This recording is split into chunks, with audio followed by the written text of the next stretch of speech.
IIT कानपूरच्या प्रवेशद्वाराचं वैशिष्ट्य जर बघायचं असेल तर ते अतिशय वैशिष्ट्यपूर्ण आहे. ते म्हणजे प्रवेशद्वाराच्या जस्ट लागूनच रेल्वेचा ट्रॅक आहे. आपण बघू शकतो. आता आपण जाऊया प्रवेशद्वाराच्या दिशेने. आपण पाहू शकता लोक थांबलेले आहेत कारण रेल्वे जात आहे.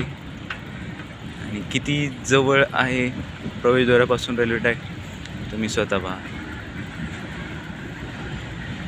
हे आहे मेन गेट, इथे आहे नाव आणि पुढून जात आहे रेल्वे.